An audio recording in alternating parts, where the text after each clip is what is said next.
ये भाई और इनकी पत्नी जो है ये दोनों स्नेक कैचर का काम करते हैं और कहते हैं गवर्नमेंट के द्वारा इन्हें मंजूरी मिली हुई है और पिछले 12 साल से यही काम करते हैं।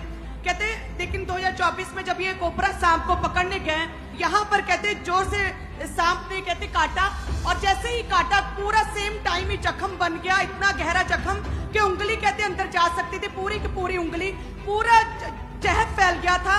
और जो सांप ने काटा उसकी विशेषता थी कि उसके कटने पर 30 मिनट के अंदर अंदर व्यक्ति की डेथ हो जाती है।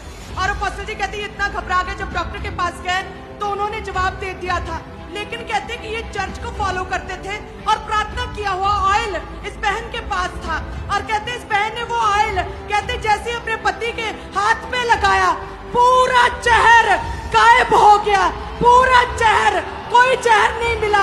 आपके सामने जीवित खड़ा है व्यक्ति। ऊंची आवाज में बोलो हालेलुया।